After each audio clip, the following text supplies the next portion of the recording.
everyone, wherever you are, whatever your time zone, welcome to this new episode of Perspectives. So, ladies and gentlemen, it is my absolute honor and privilege to introduce the guest that I have today. He is not only a global recognized leader in his field. For me, he's a visionary who has been at the forefront of redefining the employee experience at global scale. And currently, he's global employee experience head in Google, well, at Google. So join me, please, all in welcoming Tom Dewaele, a person who I not only admire for being the best in his field, I believe, but also for being a shining example of what it means to be a great person and genuinely a good human being at work. So thank you, Tom, for being here, for accepting this interview. For me, it's an absolute honor. And I don't know, let's start. I have so many questions. Thank you, Tom. Super. No, thank you, Erika. Thanks for having me. It's an honor for me to be here as well. And your introduction makes me blush a little bit. So there we go. I'll try to hide that. Perfect. Tom, so why don't we kick things off and let's start speaking about what is employee experience and why has employee experience become so relevant for businesses today?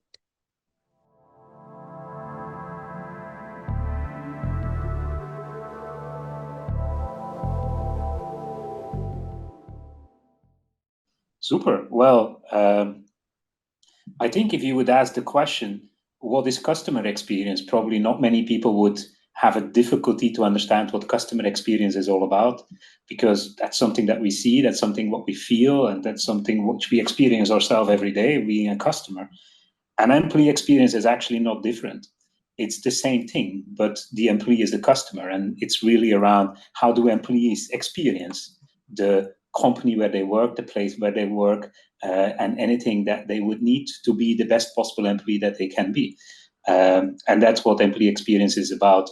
I think the big change is, for me, to more traditional ways, is putting the employee right in the middle and trying to think around what does the employee need, what does the employee want, and how are we going to organize ourselves to make it as easy and as best experience for the employee, rather than thinking around this is the process steps that we want to do, and this is the outcome that we want to have as an organization. That's of course important as well, but it's really centralizing it around the employee and thinking how you can serve the employee in the best possible way or form.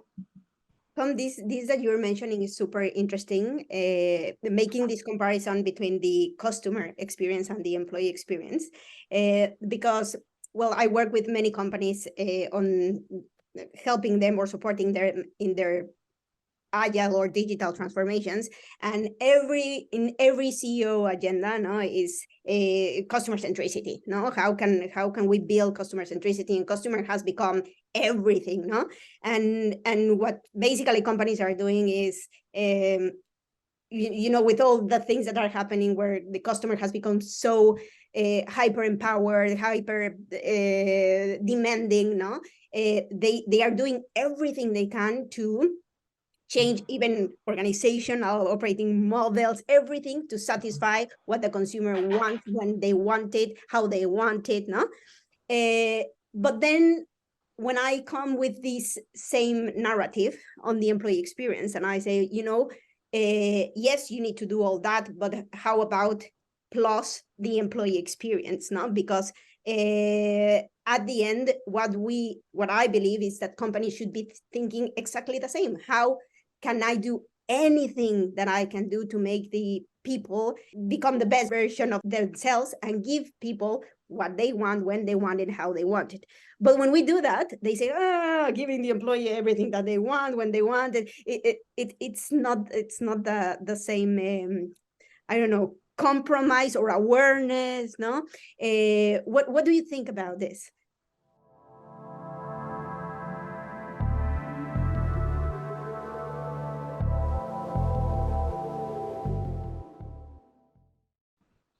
Well, I think I agree with a lot of what you said. I think honestly, for me, if you ask me, customer centricity is is front and central, and I understand that, right? Because in the end, a business lives by its customer, right? When you don't have a customer, then you don't have a business, basically, right? So I can understand that that is where the primary focus is of organizations. But at the same time, it's your employees who create the customer experience and basically are as important to create and to retain and to build those customers. So I think investing on employee experience is as important. It's maybe less directly visible, right? Because if you don't have a great customer experience, you might lose customers or you might not get new customers.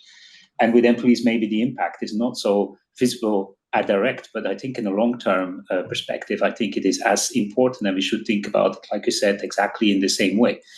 I'm not sure if I would fully agree that employee experience is about giving everything that they want at every time to your employees.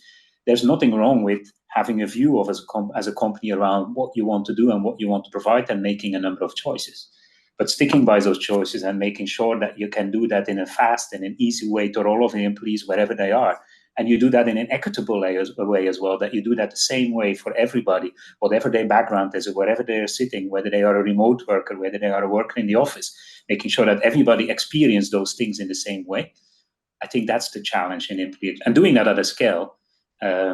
Unilever used to be an organization, 150,000 employees. Google is around 180,000 in 60 plus countries. How do you do that for all of those employees, wherever they are sitting, whatever their cultural background is? How do you do that in a consistent way? I think that's at least the real challenge that I see in employee experience. Absolutely, Tom. And with what you're saying, Tom, how can, I mean, Google that you're mentioning, with all these employees all around the world, now it's a big company. How do you make employee experience personalized? Because I think one of the biggest, let's say, competitive advantages, I don't know if it's the right word, but is to make the experience personalized, because not all human beings or not all employees want the same things, so what is Google doing to achieve this? How to make a personalized experience?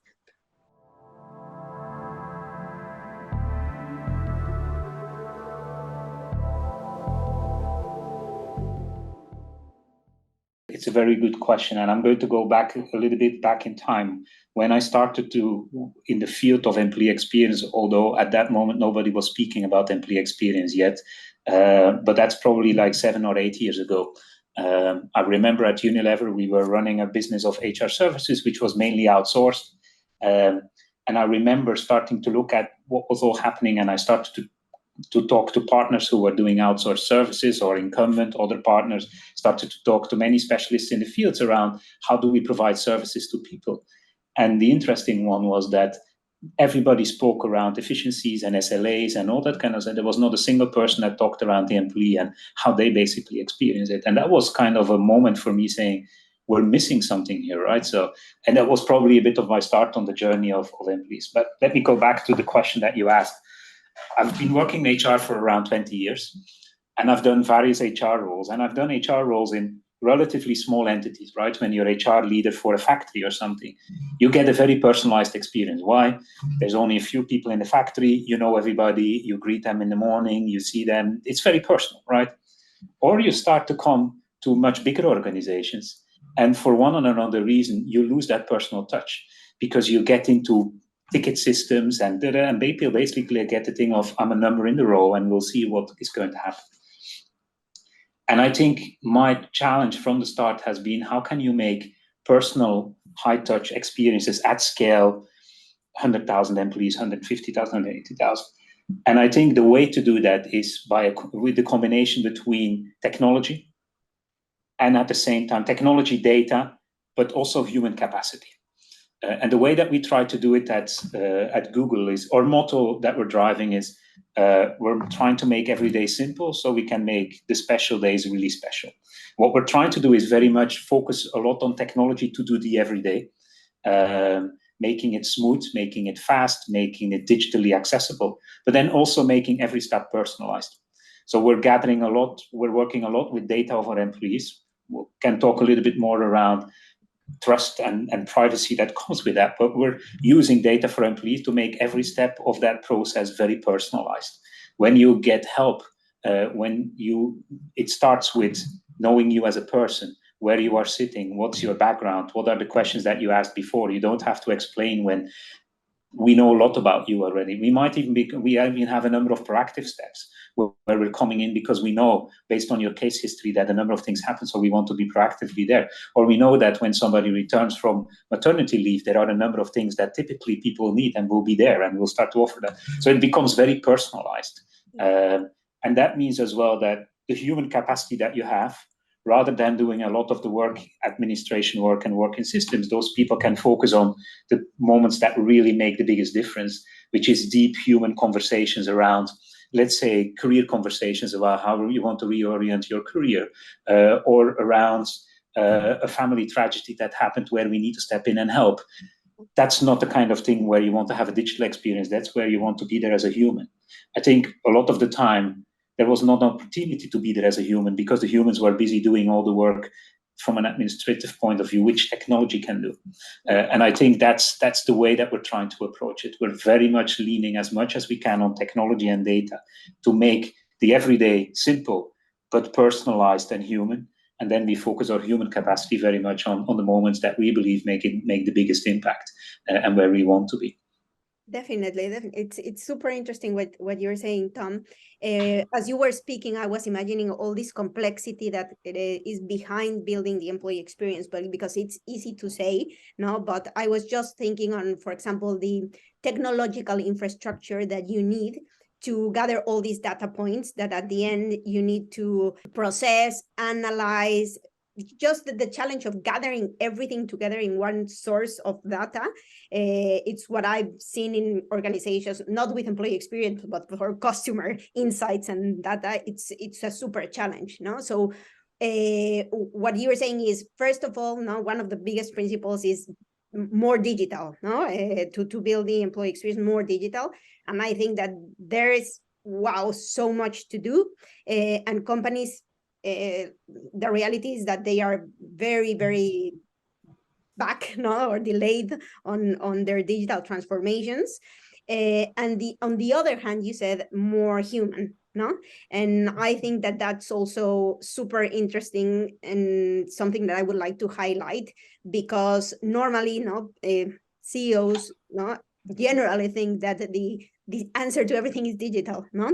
And it's not. Even if you have the best technology and infrastructure, it's not all, because there's always going to be this component of human element that, as you were saying, if you don't have this as a baseline, then hardly people will have time to focus on really the human connection that I believe can make the real difference, no, from one company to another.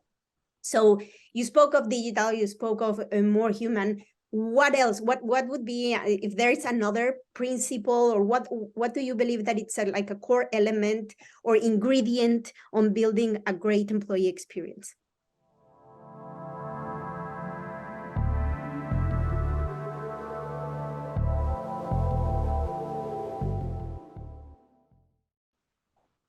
Well, we touched on a few already, right? So, by the way, I wanted to touch on something, what you said, I think, around more digital and more human. I sometimes feel like if people would look at their own personal life, they would see the same thing, right? It can be, take us as a person, me as a person. There's a lot of questions that you have in your life. And to be honest, 95% of those questions, I go to Google and I find answer to my questions, right? Those are the simple questions. I do that in a digital way. But when I truly have questions about life concerning things, or really thinking deeply about stuff, that I'm not going to ask Google, right? I'm going to have a chat with one of my best friends, and you're going to. So you see, there's the same kind of thing, right? Where you do a lot of digital things, simple, relatively simple things, right, where you find answers. But the deep human connection is still something which is very important, not for everything, but there are moments where you really want to have a chat to your best friend or to your partner or whatever it is. So I think it's an interesting comparison. Anyway, some principles around employee experience. So one, we touched on already, putting the employee in the middle and starting from the point of the employee, which is something which unfortunately we haven't always done so much. The second one is, and I think it plays both in technology, but also in the way that we organize ourselves, also in the process kind of view. I think employee experience is, above anything, is a horizontal game. And typically, traditionally, HR functions, but even broader functions that support employees are very fragmented and are very specialized in terms of the way that they are organized. And if you start to map sometimes how many different teams as an employee you will need to interact with to do your daily life, it's quite frightening, and it's quite mind-blowing as well. And in the end, for an employee, it doesn't matter, right? All these different teams. In the end, you want to have, you want to be helped, or you want to get the support, you want to get an answer to your question, or you want to do a certain thing, and you don't have any message to all of these different teams which are specialized. So it is a horizontal game. So one of the biggest changes that I've done in employee experience, both at Unilever and at Google, is start to make much more horizontal organizations that start to look end to end and really start to map around what do we do for an employee. So that's a big thing. It's a horizontal game. That goes into the way that you organize your teams. It goes into the way that you look at your processes or your journeys for an employee. But it comes with technology as well. I'm sure you will recognize that from customer experience as well. Yeah. Technology works on horizontal layers, doesn't work on vertical layers. Yeah. The way that I continue to describe it to my teams is we don't need spaghetti, and spaghetti is a lot of systems which are disconnected and stuff like that. Yeah. We need lasagna, right? You need lasagna to be able to build digital tools, which is indeed like that. Data, it needs to be connected. Data needs to be flowing across the different eggs, because otherwise you cannot leverage, you cannot personalize it, you cannot bring those things together. So that's another important principle of employee experience. And I think the last one that I would call out, it is a journey. It's not a project, right? It's not something that you can say, now this month I'm going to fix employee experience and then I'm going to do something else. It is truly a journey. It takes time. You need to start with some of the basics, and then you need to improve step by step. Your ongoing feedback from the employee, always getting those points, even if it's confronting where you have not done the right thing, taking that, getting that mindset in your team as well, that feedback where we haven't done so great is an opportunity to do better next time, and really going for that and trying to look at it and see how we can improve. It takes a little bit of time, and it's a journey. It's a journey which never stops, I think. And I see that at Google as well. I'm very happy with where we are and the progress that we've made, but there's a lot to do still as well at the same time. Definitely. So, Tom, as you were speaking, I was trying to picture how does this structure that you're mentioning works out, no? And I don't have the answer really, because every company is doing their own experiments on this. But what do you think would be and I don't know, speaking generally, but at least, but like the design of the HR structure to really to align to the employee experience journey, you know? So I don't know, I'm imagining you have this team, no, or function, because Google is very, very big, where you have the employee insights, data, then should there be like teams that are designing the journeys according to personas, let's say, and how do these personas look like? I don't know if you can help me like imagine how this clock works inside, no, to really be able to eliminate these silos and build an end-to-end employee experience.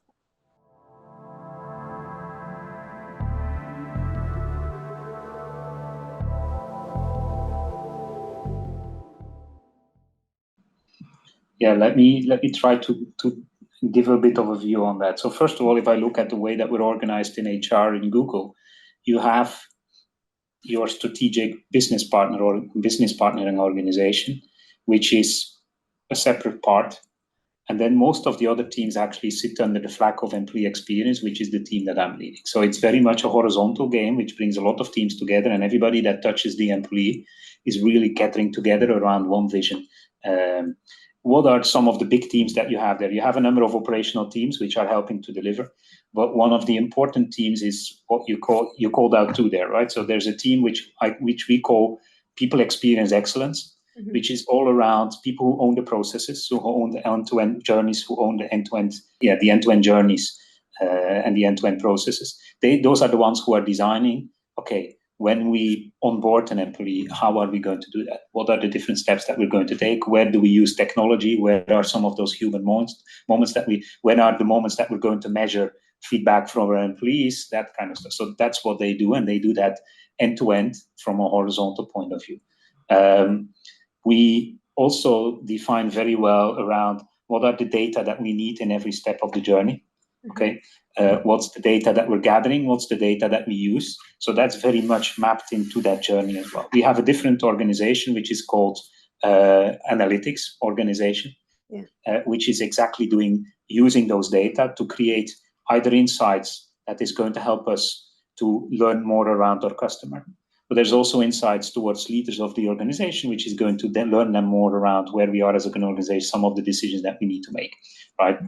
And we're not there yet, but we're investing quite heavily as well in some insights towards leaders and managers themselves, right? Of how is their team going, what is working in their team. So that's some of the big parts. So you have an operational engine, which is pretty big, which is delivering. Mm-hmm. Then you have an organization which looks at data and insights and which works on, and you have a PX excellence organization which does the whole journey mapping, also owns the technology. So they're basically the ones who are designing what are the kind of systems that we're going to use, what's the kind of layer that lays on top of that, what's the kind of experience layer. So those are also the teams that work. Obviously, they work with IT department then of how do we link our infrastructure, how do we set it up, all that. But they are sitting in my team as well to make sure that we have a technology strategy of how we're going to build it across the journeys. So that's high level, a little bit how my organization looks today. Excellent, thank you, Tom. It's super interesting, to everyone wants to get inside the Google and how it does Google make the magic. So it's very, very nice to see that. And this is just for me, but the teams that work on technology are agile teams. They work on agile methodologies, no? Well, they're not an agile team in that sense. We have a fixed team that continues to work on technology. They have a long-term roadmap. Okay. That is defined, what are the different things that we need to do. Now, obviously, we work on a number of interventions or projects that we want to do. And typically what you would do then is you would build a project and you would have a number of people from your process organization, maybe a few people from the operational teams that would gather together so that you have the right kind of knowledge, the right kind of representation, and making sure that that when you design a process or redesign a process or design a technology, that you do that with the right knowledge from different parts of the organization. So it is not an agile team in itself, but we're agile resourcing it when we're working on something. Thank you. So, Tom, now let's speak about the future. What do you think is the future of employee experience? I mean, what you have just shared with us, for me, it's already the future for many, to get where companies like Google or Unilever are, it's, wow, not for so far away for many. But I'm sure that Google is already thinking ahead.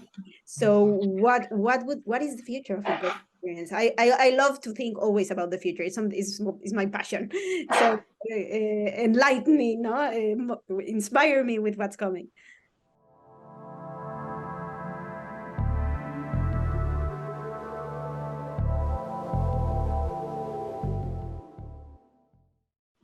Well, I think the future for employee experience is very exciting. And I'll tell you a little bit why.